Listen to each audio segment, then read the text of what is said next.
నమస్కారం, welcome to 108 news Telugu. నా పేరు గౌరీ. ముందుగా బులెటిన్ లో హెడ్లైన్స్.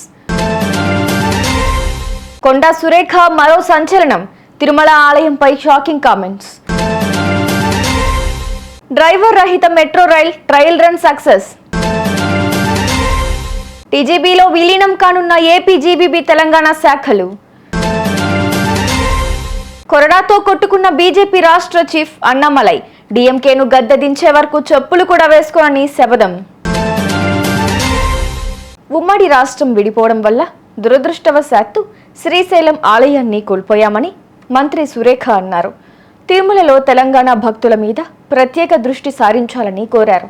గత పాలకుల హయాం నుంచి తెలంగాణ భక్తులు తిరుమలలో నిర్లక్ష్యానికి గురవుతున్నారని సంచలన వ్యాఖ్యలు చేశారు.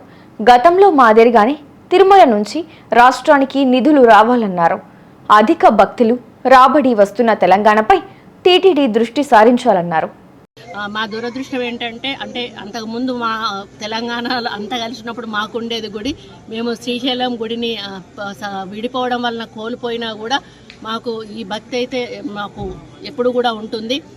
కాకపోతే మాకు కొంత ఇబ్బందికరమైన వాతావరణం ఎక్కడుందంటే తిరుమల తిరుపతి దేవస్థానం నుండి మా తెలంగాణ నుంచి వచ్చేటువంటి భక్తులు కొంత గత గవర్నమెంట్ నుంచి నిర్లక్ష్యానికి గురి కాబడతా ఉన్నారు.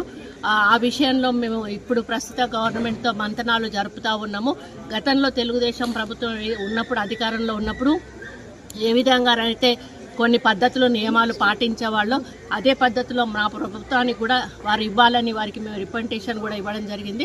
ముఖ్యమంత్రి గారు కూడా ఈ రాష్ట్ర ముఖ్యమంత్రి గారితో కూడా మాట్లాడడం జరిగింది. వారు కూడా ఒక పాజిటివ్ వేలో మేమందరం కూడా చర్చించుకొని మొన్ననే వాళ్ళ కమిటీ కూడా వేయడం జరిగింది. కాబట్టి కమిటీలో నిర్ణయించుకొని మరి తెలంగాణకు నుంచి అధిక భక్తులు వస్తారు, అధిక రాబడి కూడా వస్తుంది. మరి గతంలో మాకు అక్కడి నుంచి కళ్యాణ మండపాలు కానీ గుళ్ళ డెవలప్మెంట్ల కోసం కానీ కాలనీ గుళ్ళ కోసం కానీ మాకు చాలా నిధులు వచ్చేవి. మరి అదే విధంగా మళ్ళీ అక్కడి నుంచి మాకు నిధులు రావాలని కూడా వారిని కోరుతూ, ఎందుకంటే తెలంగాణలో చాలా గుళ్ళు ఎక్కువగా ఉన్నాయి, మరి ప్రాచీనమైనటువంటి గుళ్ళు కూడా చాలా ఎక్కువగా ఉన్నాయి. కళ్యాణ మండపాలు గ్రామాన కూడా అడుగుతూ ఉన్నారు. కాబట్టి టీటీడీ వారు తలుచుకుంటే ఇవన్నీ కూడా జరిగే అవకాశం ఉంటుంది. కాబట్టి వారు తప్పకుండా ఒప్పుకొని మా తెలంగాణకు ఒక ప్రత్యేకమైనటువంటి మరి నమ్మకాన్ని కలిగించి మా మీద ఒక ప్రత్యేక దృష్టి సారిస్తారని ఆశిస్తూ మరి స్వామివారికి దర్శనం చాలా బాగా అయింది. మళ్ళీ వారు మమ్మల్ని త్వరలోనే రప్పించుకొచ్చారని ఆశిస్తూ సెలవు తీసుకున్నారు. డ్రైవర్ రహిత మెట్రో రైలు ట్రయల్ రన్ ప్రారంభమైంది. త్వరలో ఈ రైలు ప్రయాణికులకు అందుబాటులోకి రానుంది. చెన్నై మెట్రో రైల్ లిమిటెడ్ 2వ విడత ప్రాజెక్టులో డ్రైవర్ రహిత మెట్రో రైలు నడపాలని నిర్ణయించింది. అందుకోసం తలా 3 బోగీలతో కూడిన 70 మెట్రో రైళ్లను తయారు చేయాలని నిర్ణయించింది. బీఈఎంఎల్ సంస్థతో 3657.53 కోట్లకు మెట్రో రైళ్లు కొనుగోలు చేసేలా సీఎంఆర్ఎల్ ఒప్పందం చేసుకుంది. చెన్నై మెట్రో రైల్ ప్రాజెక్టులో భాగంగా డ్రైవర్లు లేకుండానే మెట్రో రైళ్లను నడిపేందుకు సీఎంఆర్ఎల్ ట్రయల్ రన్ ప్రారంభించింది. ఇందుకోసం బీఈఎంఎల్ సిద్ధం చేసిన 3 కోచ్ల రైలును పూంతమల్లి డిపోకు తీసుకొచ్చారు. గంటకు 40 కిలోమీటర్ల నుంచి 80 కిలోమీటర్ల వేగంతో ప్రయాణించే ఈ రైలును ప్రాజెక్టు 2వ దశ కింద నిర్మించిన పూంతమల్లి బోరూరు మార్గంలో నడిపి బ్రేకింగ్ సిస్టమ్ను పరీక్షించనున్నారు. రాష్ట్రంలో ఏపీ జీవీబీకి చెందిన 493 శాఖలు జనవరి 1 నుంచి తెలంగాణ గ్రామీణ బ్యాంకులో విలీనం కానున్నాయి. ఈ విషయాన్ని తెలంగాణ గ్రామీణ బ్యాంకు చైర్మన్ వై శోభా తెలిపారు. తాము ఒక రాష్ట్రం ఒక గ్రామీణ బ్యాంకు అనే కేంద్ర ప్రభుత్వం నినాదంతో ముందుకు వెళ్తున్నామన్నారు. ప్రభుత్వం తెలంగాణలోని ఏపీ జీవీబీ శాఖలో పనిచేస్తున్న ఉద్యోగులు ఆయా శాఖల్లోనే కొనసాగుతారని వెల్లడించారు. 2006లో ఉమ్మడి ఆంధ్రప్రదేశ్లో ఏర్పాటైన ఏపీ జీవీబీ 771 శాఖలతో సేవలు అందిస్తోంది.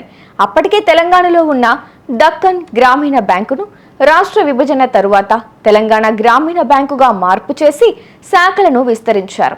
ప్రస్తుతం తెలంగాణ గ్రామీణ బ్యాంకు 435 శాఖలతో 18 జిల్లాల్లో సేవలందిస్తోంది.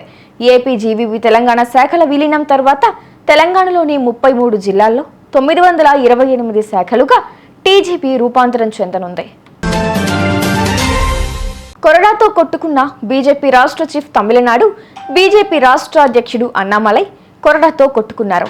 ఇటీవల అన్నా యూనివర్సిటీలో విద్యార్థినులపై లైంగిక వేధింపుల ఘటనపై ప్రభుత్వ తీరుకు నిరసనగా ఆయన ఇలా చేశారు.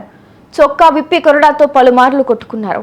మరోవైపు డీఎంకేను గద్దెదించే వరకు తాను చెప్పులు వేసుకోనంటూ అన్నామలై నిన్న శపథం చేసిన విషయము తెలిసిందే. చూసారుగా, ఇవి ఇవాల్టి బులెటిన్ అప్డేట్స్. మరో బులెటిన్తో మళ్ళీ మీ ముందుకు వస్తాను. అంతవరకు కీప్ వాచింగ్ 108 న్యూస్ తెలుగు.